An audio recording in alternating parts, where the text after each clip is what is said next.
¿qué tal? ¿Cómo están? Pues vamos a, en primer término, agradecerle a la Universidad Autónoma de Nuevo León y a nuestro Canal 53 esta oportunidad de venir con ustedes, de platicarles y de recorrer los panteones municipales de Monterrey en virtud de las fechas. Estamos cerca del Día de los Muertos y por ello nosotros los invitamos a ustedes a que nos acompañen. Vamos a recorrer los panteones de Monterrey.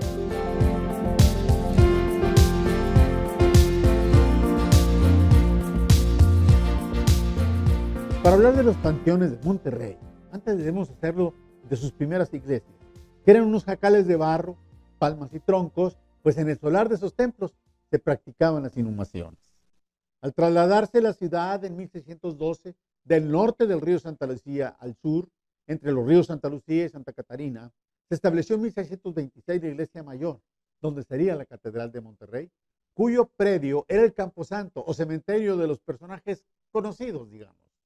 Aunque el templo de San Francisco, anexo al convento de San Andrés, que estaba al poniente de la Plaza Zaragoza, y en 1914 fue destruido, por cierto, servía también de cementerio para la clase humilde y para los frailes. Además, en 1702, la Compañía de Jesús levantó el templo de San Francisco Javier, en la manzana de Morelos, Padre Mier Escobedo y Emilio Carranza, que tenía un pequeño cementerio y desapareció en el siglo XVIII. Después, en 1756, se edificó la capilla de la Purísima Concepción de María. Luego sirvieron de cementerios desde 1789 la primera capilla de Nuestra Señora del Roble, en 1830 la capilla de los Dulces Nombres, templos que aún se encuentran en las mismas ubicaciones. En cuanto al proceso de velación, la tradición judeocristiana en el Nuevo Reino de León disponía que los difuntos se velaran en su propia casa. En la sala se tendía el muerto, se colgaban sobre la pared un crucifijo, se velaba con 4 velas, y grandes las 4, y además otras veladoras pequeñas. Se cubrían las ventanas y los espejos con tela negra, y en el exterior de la vivienda se ponían moños negros para publicar el duelo. Esta costumbre prevalece hasta la actualidad. El velorio duraba 1 o 2 días según el clima, pues en las temperaturas altas, por razones lógicas, aceleraban el proceso de descomposición del cuerpo y acotaban todo el velorio. Se acostumbraba que hubiera para los deudos comida abundante y bebida. Las mujeres lloraban a grito abierto y podían ser acompañadas por plañideras de llantos fuertes que se contrataban para esos efectos y se organizaban de manera que alternaban el llanto y el rezo. Terminado el velorio, algunos familiares o amigos cercanos trasladaban en hombros el ataúd hasta la iglesia donde se celebraba misa de cuerpo presente, y al término llevaban a enterrar al difunto. Luego venía un novenario que consistía en rezar el rosario durante 9 días. Los familiares, en especial las viudas, llevaban luto por largos periodos de hasta 1 año en su ropa y en su comportamiento. Aunque actualmente estas costumbres se han diluido, el novenario se sustituyó por un triduo de misas y el luto en todos los aspectos es bastante más breve. Desde aquellos tiempos hasta la actualidad, tras la muerte y los ritos funerarios, la memoria de los muertos no desaparece en la mente de los deudos. Algunos rituales permiten sentir un acercamiento con el difunto. Hay rituales personalísimos que realizan las familias en privado para recordar la fecha del nacimiento o la partida del finado. Y también existen fiestas católicas especiales para honrar a todos los fieles difuntos. Las mayores se celebran en los días 1 de noviembre, Día de Todos los Santos, en honor de los santos desconocidos y los niños muertos, y el 2 de noviembre, Día de los Fieles Difuntos, fecha en que se pide por las almas de todos los fallecidos. Esta es la festividad con más arraigo entre los mexicanos, exceptuando el 12 de diciembre, el Día de la Virgen de Guadalupe. Sin ser obligatorio, muchas empresas dan libre la tarde a sus empleados para que puedan celebrar esta conmemoración a gusto. Dicha celebración se realiza de diferentes formas en el mosaico cultural mexicano. Veamos, en el centro de la República, los vivos llaman a los finados al altar de muertos para gozar de sus placeres terrenos favoritos, como sus comidas, bebidas y música, por ejemplo, buscando sentir el alma de sus seres queridos en altares llamativamente decorados. En el noreste mexicano, los vivos visitan a los finados en sus tumbas. Días antes, acuden a limpiar el sepulcro, a engalanarlo con flores y luego, el 1 de noviembre, si el difunto era niño o el día 2 si era adulto, acuden a la tumba.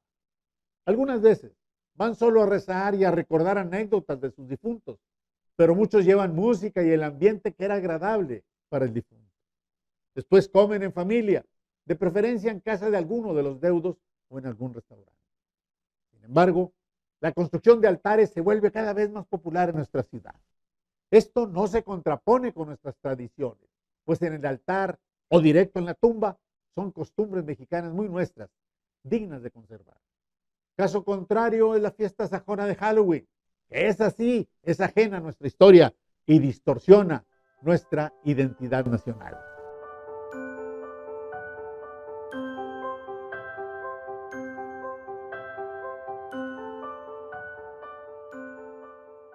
Bueno, pues hablemos del Panteón Civil de las calles de Venustiano Carranza y Arramberri, que por cierto ya está desaparecido.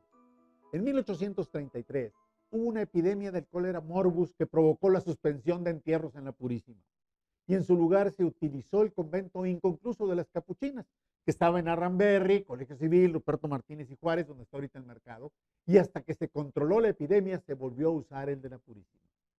Después, durante la infame invasión norteamericana de 1846 a 1848, se utilizó principalmente el cementerio de la iglesia de Nuestra Señora del Roble.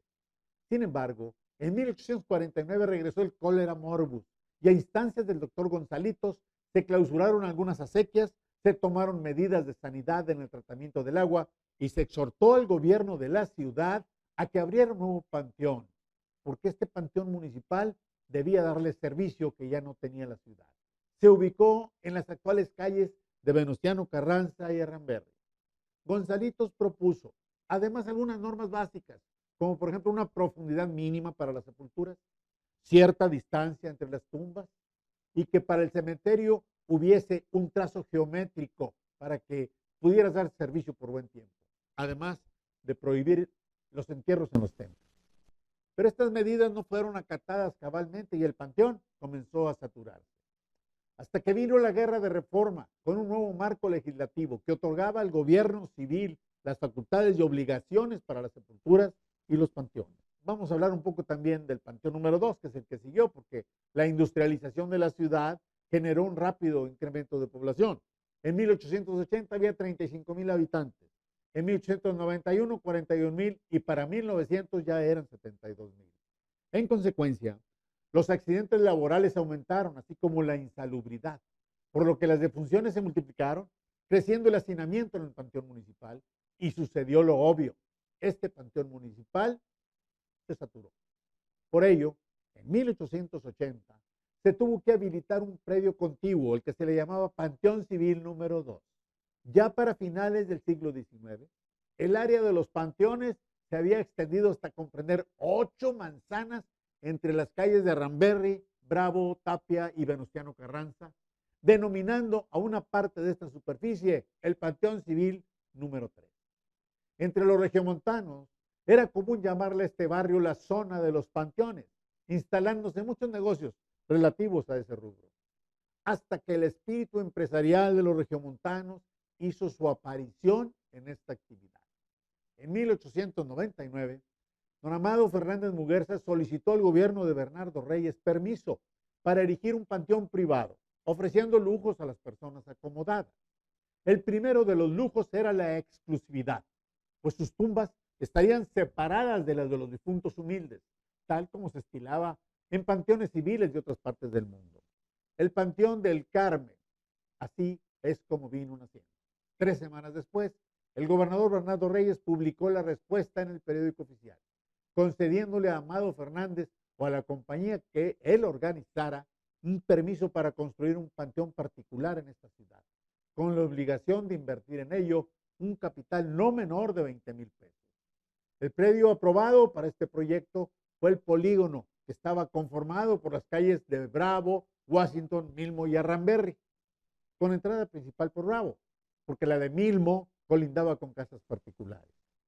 Para el proyecto del panteón se contrató al arquitecto londinense Alfredo Giles, radicado en San Antonio, Texas, y este profesional vino a Monterrey dibujó los planos y construyó algunas esculturas y edificios. Para abril de 1901, el Panteón del Carmen se inauguró. Este Panteón del Carmen tuvo un extraordinario éxito, porque empresarios, profesionistas y comerciantes en general adquirieron sus lotes. Se edificaron hermosos mausoleos y las estatuas de mármol se pusieron de moda, por lo cual algunos escultores italianos llegaron a la ciudad.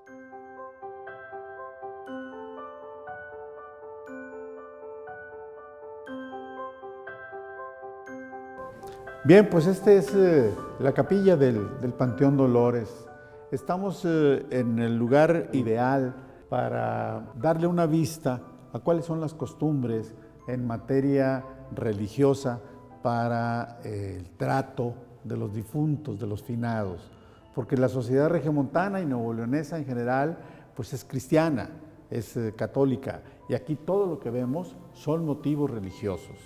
Por ello es importante que este tipo de instalaciones estén abiertas permanentemente, porque cuando alguien tiene algún problema de carácter, pues si no sentimental, cuando menos espiritual, viene a saludar o a darle una vuelta a su finado, a su muerto, y llega un momento, tiene un espacio para poder orar, para poder identificarse, para poder pedir por el reposo del alma del fallecido. Entonces, pues podemos ver que aquí hay una paz y una tranquilidad. Por eso está retirado de las avenidas. Siempre se diseña que este tipo de lugares no tengan ruido, para permitir que la persona que esté aquí, ya sea un deudo o simplemente un visitante, tenga la tranquilidad de poder comunicarse espiritualmente con la persona o con el recuerdo de la persona que ya se fue. Así que, bueno, pues es un lugar muy bonito, tiene hermosos diseños, está Dolores, la Virgen Dolores, la Madre de Dios, y esto nos conlleva, nos llama a que estemos todos pues tranquilos, que podamos disfrutar plenamente del recuerdo de las personas que ya no están con nosotros.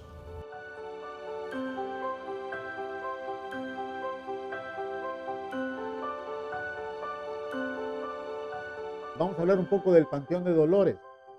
Decíamos del Panteón del Carmen, pero sin embargo el típico espíritu competitivo de Monterrey apareció, y en 1919 el alcalde de la ciudad y gobernador interino de Nuevo León, Adolfo Villarreal, organizó la compañía del Panteón de Dolores, contratando al constructor potosino Anastasio Puga y su compañía Peñón Blanco para diseñar el Panteón de Dolores.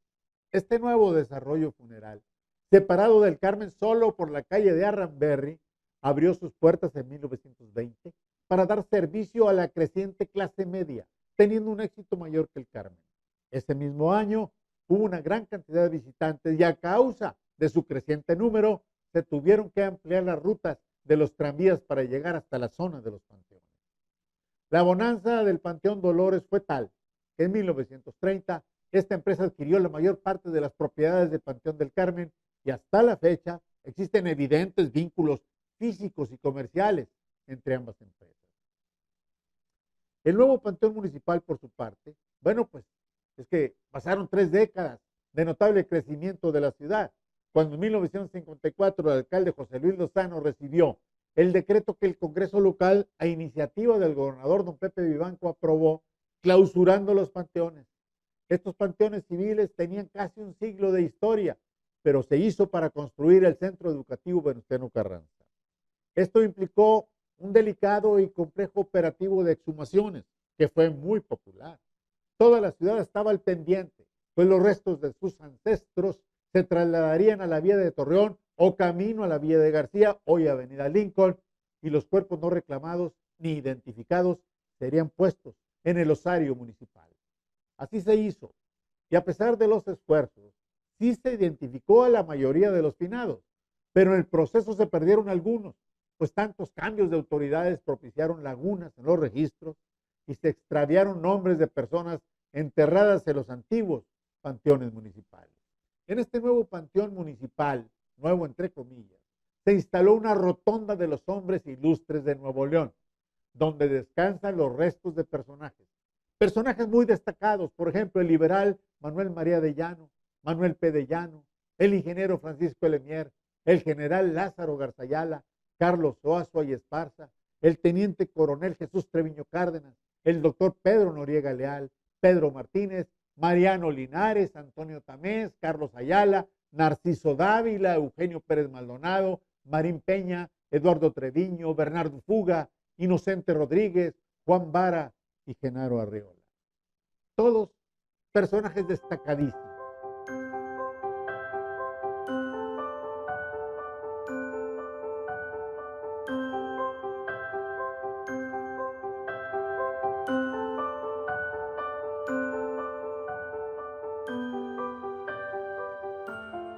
Bien, pues vamos a hablar del Panteón Cívico de la Explanada de los Héroes, que está mero enfrente del Palacio de Gobierno. La Explanada de los Héroes, que en 1984 el Congreso del Estado aprobó que se trasladara ahí y se inhumaron los restos de algunos ilustres nuevoleoneses en las columnas de Miguel Hidalgo y de Benito Juárez. Estamos en la explanada de los héroes de la Macroplaza, que no es precisamente un panteón, pero aquí se encuentran los restos de los héroes mayores que tenemos en nuestro estado. Aquí, a mis espaldas, se encuentra el monumento a Benito Juárez y a sus pies se encuentran enterrados los restos de 4 grandes hombres, 4 prohombres nuevoleoneses. El primero es José Silvestre Arramberri. Este general, un militar muy destacado que acompañó a Juárez en muchas de sus giras y de sus aventuras. Él, pues estuvo en principio con Vidaurri, pero después tuvo problemas con él, porque bueno, pues ustedes saben el encontronazo que hubo entre Vidaurri y Juárez, y él estaba por el lado de Juárez, y es un héroe de la Reforma, de la Guerra de la Reforma, y además un héroe de la batalla contra los franceses. El general Francisco Naranjo, un hombre cuyo apellido se incorpora al nombre del municipio de Lampazos, ahora es Lampazos de Naranjo, un destacadísimo hombre de la guerra también, que tiene que ver con las invasiones que ha sufrido México, que sufrió en su momento, y que el general Francisco Naranjo destacadamente participó batiéndose con mucho orgullo y mucha valentía en contra de los extranjeros. El general Bernardo Reyes, ni más ni menos que Bernardo Reyes, el gobernador que construyó el Monterrey industrial, el gobernador que permitió el crecimiento económico y que lo propició con medidas que le permitían y que le daban a los hombres de empresa grandes libertades, en donde él estuvo al pendiente de que se instalaran como debiera ser la fundidora Monterrey, la cervecería Cuauhtémoc, la vidriera Monterrey, etc. Bernardo Reyes tiene problemas al final de su carrera, pero es un hombre que se hizo a la sombra de don Porfirio Díaz. Estimados amigos, pues muchas gracias por acompañarnos y gracias también a la Universidad Autónoma de Nuevo León y a nuestro canal 53 por la oportunidad de que juntos podamos recorrer los panteones de Monterrey. Estamos viendo la parte espiritual de la ciudad de Monterrey y de los regiomontanos. Gracias por su atención.